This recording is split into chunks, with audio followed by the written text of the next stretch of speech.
यो असक्षम छ भन्ने उनले बुझिसकेका छ।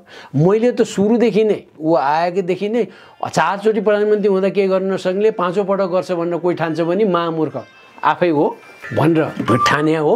त्यसकारणले यो सक्दैन। अनि आफैलाई लौताभास भएर होला 2/3 सरकारले त सकेन, हामीले त यो एक्सपेक्टै गरे होइन, अकस्मात आएको भनेर त्यस्तो पो डिफेन्सिभ पोस्चर काङ्ग्रेसी नेताहरूले ल्याए देखेँ। टेलिभिजनमा इन्टरभ्यू दिँदा अनलाइनको इन्टरभ्यूमा त के भन्छ 2/3 सरकारले केही नसके, अब हामी त भर्खर आछौँ आउला भन्ने पनि थिएन पो भन्छन् बा। अहिले चाहिँ उहाँ स्याडो मिनिस्टर भन्न हिँड्थे।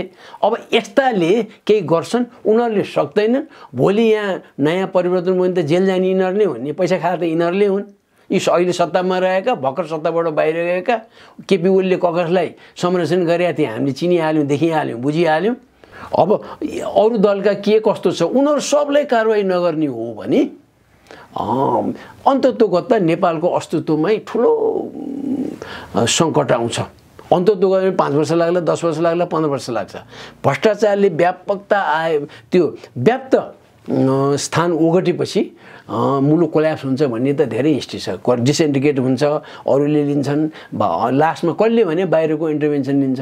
हाम्रै सरकारले बोलाइन्छ। सिक्किम विलय हुँदाखेरि 32वटा सिटमा 31वटा त लेन्दु दोर्जेकै पार्टीले जित्या भने, तर विलय भयो नि त भने यहाँ पनि त्यस्तो अवस्था ल्याउँछन्, पटक पटक भनेका छन्। त्यसैले त यो विषयमा त सिपी मैनालीले सिपी मैनाली त वामपन्थी हुन् नि त, त्यो मुन्टो काट्ने अभियानमा त उनी पनि थिए, उनी पनि जेल गए हुन् नि। उनको त हिम्मत भयो, क्षमता भयो, भागेर गए। ओलीहरूको भएन, उनी बढी बसे जेल। कुरा त यसरी गएको हो। अब उनले पटक पटक यो संहिता पनि हुँदैन, धर्मनिरपेक्षता पनि हुँदैन, राष्ट्र संस्था यो कारणले चाहिन्छ भन्छन् उनी, राष्ट्रियताको लागि जोगाउनको लागि भनेर। नत्र मैले नि जानेको छु नि, अब बाउ राजा भयो भन्दैमा छोरा हुने नाति हुने, मेरो छोरी चाहिँ कहिले पनि राष्ट्रप्रमुख हुन नसक्ने भने मैले जानेको छैन र। अब मैले त जानेको छु भने सिपी मैनालीले नजाने त भला हुँदैन नि त। यो छ। तर यही सन्दर्भमा नेत्रविक्रम चन्दहरूले अब के त मुद्दा भनेर छिट्टै बोल्नु पर्यो, स्पष्ट रूपमा आउनु पर्यो। कहिले बोल्न एमसीसीले यो बिगार्छ मात्र भनेर हुँदैन, कता जाने हो स्पष्ट आफू आउनु पर्यो। सिपी गजुरेलहरू, मोहन वैद्यहरू, चित्रबहादुर केसीहरूले पनि के बोलाउने। अहिलेसम्मकै ट्रेडिसनल पोलिटिक्स गऱ्यो भने यिनीहरू पनि असान्दर्भिक हुन्छन्। शेरबहादुर देउवालाई दबाब किन आयो अमेरिकीबाट भने पहिल्यैदेखि उनले र उनी निकटका व्यक्तिहरूले अमेरिकी र अरू पश्चिमा राष्ट्रहरूबाट फाइदा लिएका हुन्। फाइदा भनेपछि त आर्थिक लाभ हो एउटा। अनि त्यो लिँदै गएपछि अब अहिले अत्यधिक दबाब छ उनीमाथि यो एमसीसी पास गराउनमा। अनि दबाब कसरी भयो होला त भनेर हामीले त विश्लेषणै गर्नु पर्यो नि। यत्रो ठुलो मुद्दा विभिन्न सञ्चार माध्यममा आएका छन्, युट्युबमा पटक पटक आछ, विभिन्न लेखहरूमा आछ, विभिन्न छलफलमा एमसीसी पास यो सरकारले जसरी पनि गर्ने दाउमा छ भनेर भनिएको छ। तर बोल्दै नबोल्ने, अनि यो नबोल्ने चाहिँ साह्रै यो अनौठो अवस्था किन आयो भने अब हाम्रो संविधान विश्वकै अन्य संविधान भन्दा यो अभिव्यक्तिको स्वतन्त्रता, प्रेस स्वतन्त्रता र सूचनाको हकलाई सर्वोत्कृष्ट छ संविधान चाहिँ। अब संविधानको कुनै धारामा राख्यो, कसैले त 19 धारामा जबरजस्ती राखिरहेका हुन्छन्। 19 धारा किनभने उहाँ universal declaration of human rights भनेर युनाइटेड नेसनले घोषणा गरेपछि 19 नम्बरको हो उसले समावेश गरेको। यहाँ पनि 19औं धारामा राख्ने कुनै राष्ट्रमा चलन छ। तर हाम्रो त त्यो धारामा सीमित भएन, प्रस्तावनामा नै राखेपछि संविधानलाई नै गाइड गर्ने प्रस्तावना ल्यायो। अनि जब प्रियाम्बलमा त्यस्तो आशयको प्रावधान राखिन्छ भने यहाँ त ट्रान्सपेरेन्सी पनि छैन, पारदर्शिता छैन, सूचनाको हक नाम मात्रको छँदै छैन। यसै गरी बस्ने पनि यो सूचना हकको त जाहिरखाना हो, यिनीहरूले केही पनि जानेको छैन, कामै छैन। अहिले नि छ नि त हामी कहाँ, योभन्दा अगाडि पनि केही खोत्या होइन, एउटा दुईटा कुरा गरेर हुँदैन। यो मौन बस्नु नै षड्यन्त्र खुला रूपमा छ भनिएको हो यो त। किनत्र यो त बोली हुन्छ नि, हामी कहाँ त विभिन्न मन्त्रालयमा प्रवक्ता छन्, ती प्रवक्ता वज्रस्वाटहरू के गरिरहेछन्, मिडियामा यस्तो आइरहेछ हामीले त बोल्नु पर्यो यो के हो भन्नु पर्यो यस्तो विषयमा त नेपाल सरकार बोल्नु पर्यो के हो भनेर सूचना आयोगले बोले हुन्छ तर हामीले त्यहाँ त्यहाँ उसले बोलिदियोस् भनेर आशा गर्नु नै बेकार हो हुन चाहिँ त्यसले बोल्नै सक्दैन त्यही टिका लगाएर नियुक्ति पाओ अरू के हुन्छ र उसले चाहिँ जाहिर बचाएर हिँड्ने ती हाम्रो करदाता पैसा गाडी चढेर हिँड्ने अरू केही पनि होइन सूचना आयोगको नत्र ऊ प्रोएक्टिभ भएर यसबारे त सरकारले बोल्नु पर्यो नि भन्नु भन्यो हुन्छ त्यसमाथि पत्रकार महासङ्घले बोली हुन्थ्यो सशक्त रूपमा प्रेस काउन्सिलले कस्ता कस्ता उनीहरूले हेर्नै नपर्ने कुराहरूमा त प्रोएक्टिभ भएर कुरा गर्छन् भने उहाँ पत्रकार महासङ्घले पनि विभिन्न ठाउँमा आफ्नो केन्द्रीय समितिको मिटिङ राख्दाखेरि पोलिटिकल एजेन्डा पनि अगाडि राखेर र स्थानीय विकासको लागि के यस्तो यस्तो प्रावधान चाहियो सरकारले ध्यान दियोस् भनेर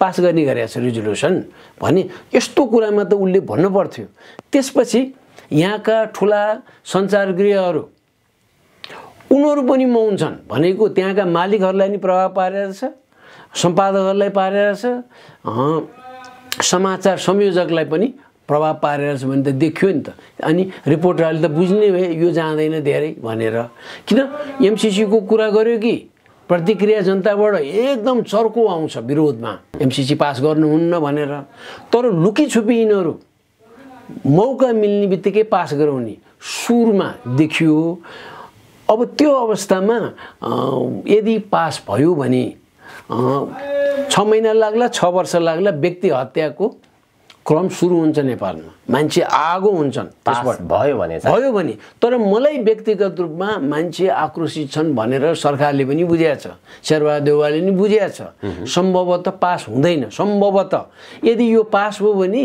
फिलिङ हो भने यही हो ठुलो परिवर्तनको लागि किनभने यसैलाई मुद्दा बनाएर स्ट्रिटमा आउँछन् बाकायदा साथ आउँछन् अमेरिकीहरू चाहिँ डराउँदैनन् यसबाट ऊ चाहिँ डराउँदैन किनभने एकचोटि आएपछि यहाँ चाहिँ वैधानिक सरकारले पास गरे हो हामी यहाँ पूर्वाधार तयार गर्नलाई सहयोग गर्दै आएका हौँ हाम्रो त यो छ सम्झौतामा एग्रिमेन्ट हाम्रो इन्फ्रास्ट्रक्चर तयार गर्ने सन्दर्भमा जे इन्स्टलेसन्सहरू छन् त्यसको सुरक्षाको लागि हामी यहाँ सचेत छौँ भनेर आफ्नै मान्छे ल्याउँछ उसले त सिभिलियन ड्रेसमा ल्याए पनि युनिफर्ममा आए पनि उसले त त्यही गर्छ अनि यहाँको मान्छे ध्वस्त भए मारिए सिभिल वार भयो उसलाई चिन्तै छैन यो हामी नबिर्स्यौँ नर्थ कोरियादेखि लिएर भियतनामदेखि लिएर अफगानिस्तानदेखि लिएर इराकदेखि लिएर सिरियादेखि लिएर भेनेजुएलासम्म हामीलाई कथा थाहा छ अनि उसका सहयोगीहरू अमेरिकाका सहयोगीहरूले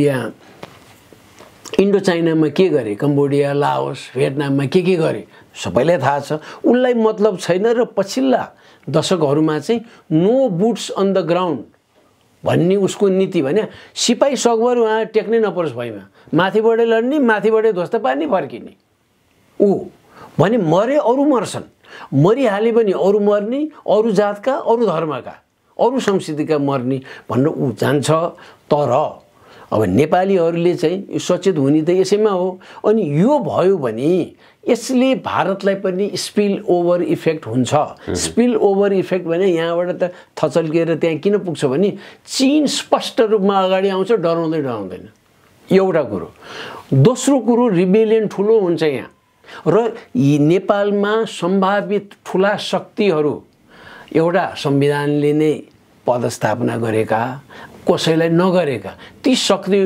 शक्तिहरू सक्रिय हुन्छन् अब त्यस्तो अवस्थामा र तिनीहरूको माझ तिनीहरूले सहयोग पनि पाउँछन् हतियार पनि पाउँछन् सबै थोक पाउँछन् त्यो शक्ति भने जो पनि हुनसक्छ हिजोका शक्ति पनि हुन सक्छन् आजका शक्ति वा भावी शक्ति पनि हुन सक्छन् जो पनि आउन सक्छ यो कुनै मनगणन्तीय कुरा होइन त्यो होस् त्यो हुन्छ हुँदैन हेरे हुन्छ यदि एमसीसी पास भयो भने मेरै ढोकैमा आयो भन्ने हुन्छ किन तिब्बत त हामीसित हो नि तिब्बतको जति टेरिटोरी छ बोर्डरिङ टेरिटोरी सबैभन्दा लामो बोर्डर त हामीसित छ अनि यसैलाई ताकेर अमेरिकाले दशौँदेखि ताकेर अब अहिले त तारनतार यो एमसीसी ल्याउने नै यही कारण हो भनेर उसले एडमिट गरिसक्यो इन्डो पेसिफिक स्ट्र्याटेजीको पार्ट हो भनेर वासिङटनले भनिसक्यो अनि योभन्दा अगाडि राखेका शर्तहरू जस्तै 6 महिनामा पास गर्नुपर्छ भनेर यो कोभिड अगाडि नै भन्थे, अहिले कोभिड आयो कि 1.5 वर्ष भइसक्यो भने रहेछ। जसरी पनि पार्लिमेन्ट, किनभने उसले त्यो विशेष पार्लिमेन्टले नै पास गरेपछि एम्पावर्ड बढी हुन्छ, त्यसको लेजिटिमेसी बढी हुन्छ। अनि भोलि यहाँ जस्तोसुकै ध्वंसात्मक गतिविधि भयो भने हामी त हाम्रो एग्रिमेन्ट अनुसार आएको हो भन्ने उसले चाहिँ। अनि हाम्रो एग्रिमेन्ट अनुसार ऊ यहाँ भन्छ, ऊ आफै लड्न जाँदैन, उसले एजेन्टहरू पठाउँछ, नेपालीलाई नै रेक्रुट गरेर एजेन्ट पठाउँछ। नेपालीहरू उहाँ 25,000 देखि 36,000 उहाँ भारतीय खुफिया एजेन्सीको लागि काम गर्छन् भनेर नारायणमान बिजुक्सीले रात दिन भन्दै आएका हुन् नि त। भनेपछि उसले पनि राख्छ, उसको त डलर भयो, भारू त 160 रुपियाँ भयो, डलर त बढी भयो नि त, होइन? भनेपछि 160 अब डलर $100 भयो भने कति हुन्छ त भन्दाखेरि ऊ आफ्नो सुरक्षा अमेरिकाले आफै सक्छ। यहाँ ध्वस्त भयो भने भाडमा जाओ भन्छ।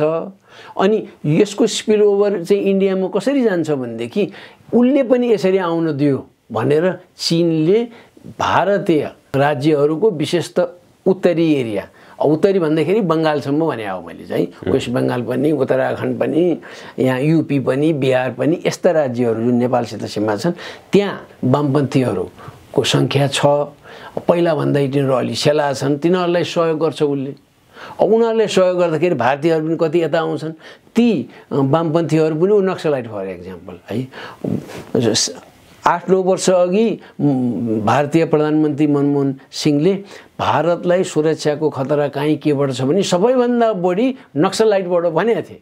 अब त्यसलाई अलिकति सहयोग हतियार दुनियाँ थोकिदियो भने त मजाले भइहाल्छ। फेरि त्यो चिनियै हतियार चाहिँदैन, फेरि उसले पैसा खर्च गरेपछि रिरुट गरेर कहाँबाट ल्याइदिन्छ उसले चाहिँ, केही गाह्रो छैन। उसले त्यो किन आफ्नो ढोकामा हाले, उसले एग्रेसिभली नै भारतका विरुद्ध जान्छ। हामी त यस्तो नहोस् भन्नेमा र हामी त सचेत छौँ भने भारत पनि सचेत होला नि, त्यत्रो मुलुक छ। उसले पनि अब अलिकति यहाँका दलहरूलाई रेस्ट्रेन गर्लान्। उसको भारतीय पक्षको विभिन्न दलमा केही न केही प्रभाव छ, काङ्ग्रेसमा पनि छ, एमालेमा पनि छ, माधव नेपाल गुटमा पनि छ, केपी ओली गुटमा पनि छ। अब पुष्पकमल दाहालहरूको मात्र नहुने छँदै छैन, ऊ जसपा पनि हुने नै भयो, ऊ बाबुराम भट्टराई इत्यादि छँदैछन् नि। यो अवस्थामा यिनीहरू साह्रै यसमा बोल्दै नबोल्ने, नेपाल सरकार नबोल्नुको मतलब ठुलो दबाब छ। दबाब किन हुन्छ? कसैको केही खाएपछि नै दबाब हुन्छ, नत्र त सक्दैन नि। भन्दाखेरि कथम अहिलेसम्म नबोल्नुको मतलब के हो त भन्दाखेरि एउटा चाहिँ के हुन्छ भने पास गर्न सक्दैनौँ हामी नगर्ने, तर यसको विरोधमा पनि नबोल्ने भनेर मौन बसिया हुनसक्छ, होइन? अब उनीहरूको बुद्धि भएको भए कमसेकम हुन त त्यस्तो बुद्धि भए त मुलुकै बनिहाल्थ्यो। यसमा विभिन्न विचारहरू आएकोले विस्तृत रूपमा छलफल गर्नुपर्छ। अनि विस्तृत रूपमा छलफल गरेर मात्र अगाडि जाने हो मात्र भनेर चुप लाग्यो भने हुन्थ्यो। त्यो समेत भन्ने उनीहरूको क्षमता भएन।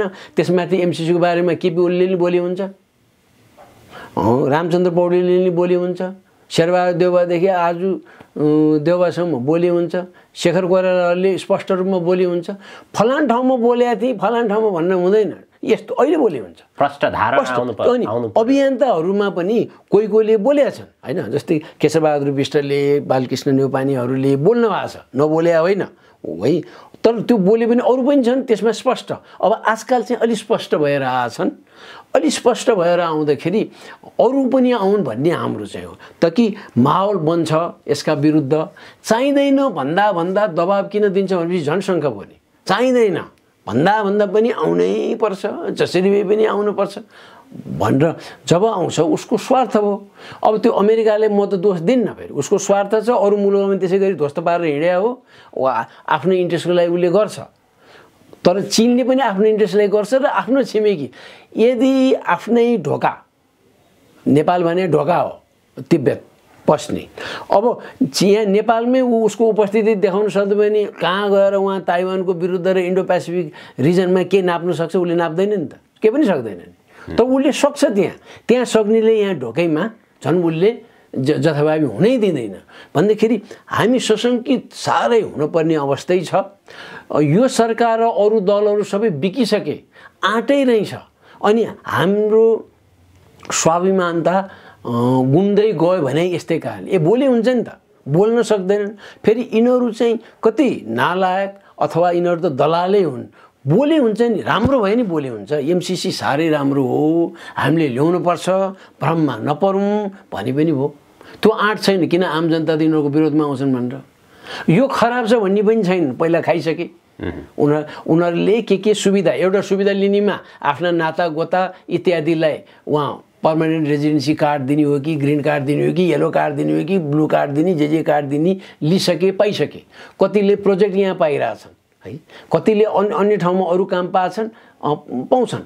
उहाँ अस्लोमा पढाउने रहेछ भने नि अमेरिकी युनिभर्सिटीले उहाँ एलिभेट गरेर एसोसिएट प्रोफेसर बनाइन्छ। यो जति पनि छ नि रेकर्डहरू। त यस्तो प्रलोभनमा परेर फसिसके र शेरबहादुर देउवाको त उनकै परिवार नै प्रो वेस्ट हो भनेर उहिलेदेखि भनिरहेको र उनका नेपाली कङ्ग्रेसका भित्र अलि सशक्त रूपमा आएका बुद्धिजीवी भनिनेहरू, पिएचडी गरिने भनिनेहरू चाहिँ प्रोएक्टिभ भएर एमसीसीको फर्ममा छन्। बोल्न पनि हुत्याराहरू सक्दैनन्, फर्ममा एगेन्स्टमा पनि बोल्न सक्दैनन्। एगेन्स्टमा किन नसकेको? उनीहरूले नुन खाछ पश्चिमाको। अलि अब एमसीसीको फर्ममा बोल्न सक्दैन, उनीहरूको नुन खाछ। यहाँ चाहिँ जनता रिसाउँछन् भनेर एगेन्स्टमा बोल्नु भएन। फेरि एगेन्स्टमा बोल्यो भने त उहाँ यत्रो पत्दैन। त्यसैले यसमा आम नेपाली बडो सजग हुनुपर्छ र यदि पास भयो भने अमेरिकीलाई त तत्काल केही नोक्सान छैन, अरूलाई उसलाई त इन्स्टेबल भयो भने चीनलाई क्याउ गर्न सजिलो हुन्छ मात्र भन्ने हो। अरू त उसले त्योभन्दा बढी केही खुत्याउनै सक्दैन। उसले बोर्डर पुरा सिल गरिदिन्छ। सिल त त्यसै छ, अझ चनाखो भएर एउटा लाइन अफ डिफेन्स छ भने दुईटा लाइन डबल लाइन राखिदिन्छ। को जाने त्यत्रो रगेड माउन्टेन्समा, त्यो त गाह्रै छ नि त। उसले त्यसरी जान्छ। तर हामीले त दुःख पाउने भयो। अनि हाम्रो त अर्को तीसो एकचोटि आइसकेपछि तालिबानलाई ठिक गर्ने भने तालिबान गएको 21 वर्षपछि उहाँ तालिबानसितै छलफल गर्न ऊ तयार छ। अमेरिका त त्यसरी पुच्छर लुकाएर बसेको छ भनेपछि ऊ त जान्छ भोलि। तर हामी त 20औं वर्ष पछाडि पर्यो नि त। सादाम हुसेन हटेको कैयौँ वर्ष भइसक्यो, 10-12 वर्ष भइसक्यो। तर उहाँ इराकमा बस्या अहिले पनि छन् ट्रुप्स भने यहाँ आएपछि उसले छोड्दैन। त्यस्तो लिसो भएर बस्नेलाई समर्थन कसैले गर्छ भने पश्चगामी प्रतिगामी कोही भन्छन् गोली खान्छौ बा हो, याद गर म मात्र अहिंसामा विश्वास गर्ने भएले केपी ओली पो मुन्टो काटेर हिँडे। केपी ओलीहरूले हामी यति वर्ष भनेर मुन्टो काटेपछि अहिले पनि जेल लानुपर्छ। के को यहाँ यति त्याग गऱ्यो भनेर केही त्याग गरे होइन। गणेशमान सिंहले भनेको छ नि ऊ बेला, यी अधिकांश नेपालीहरू के को त्याग गर्छन्? केही पनि त्याग गर्दैनन्। वायु त्याग गर्छन्, अरू केही पनि गर्दैनन् भनेर भनेकै थिए उनीहरूले सब सार्वजनिक रूपमा। यिनीहरू पनि त्यही हुन्। त्यसमाथि पुष्पकमल दाहालहरू त अब 17,000 भन्दा बढी, अहिले त 23-24,000 मारिएको भन्ने छ। त्यस्ता मारेर हिँडेका र अहिले पनि उनीहरूको अनुकूल पर्यो भने अहिले पनि मान्छे मारेर हिँड्छन् उनीहरू। अब बरु लुकेर गर्लान्, अरूलाई गराउलान्, तर गर्छन्। त्यस्तो स्थितिमा अब चाहिँ के आयो भने वार्की पार्को स्थिति। उसले प्रेसर दिन्छ, यिनीहरू तर्सिनी भुवा आफू मारिएला भनेर। मारिने भने तत्काल मारिने भने बच्यो भन्नु मिल्दैन। 2 वर्षपछि मार्छन्। संसारभरिको हिस्ट्री नै त्यही छ। 6 महिना जान्छ, 1 वर्ष जान्छ, रिल्याक्स हुन्छ, त्यही बेला मारिदिन्छन्।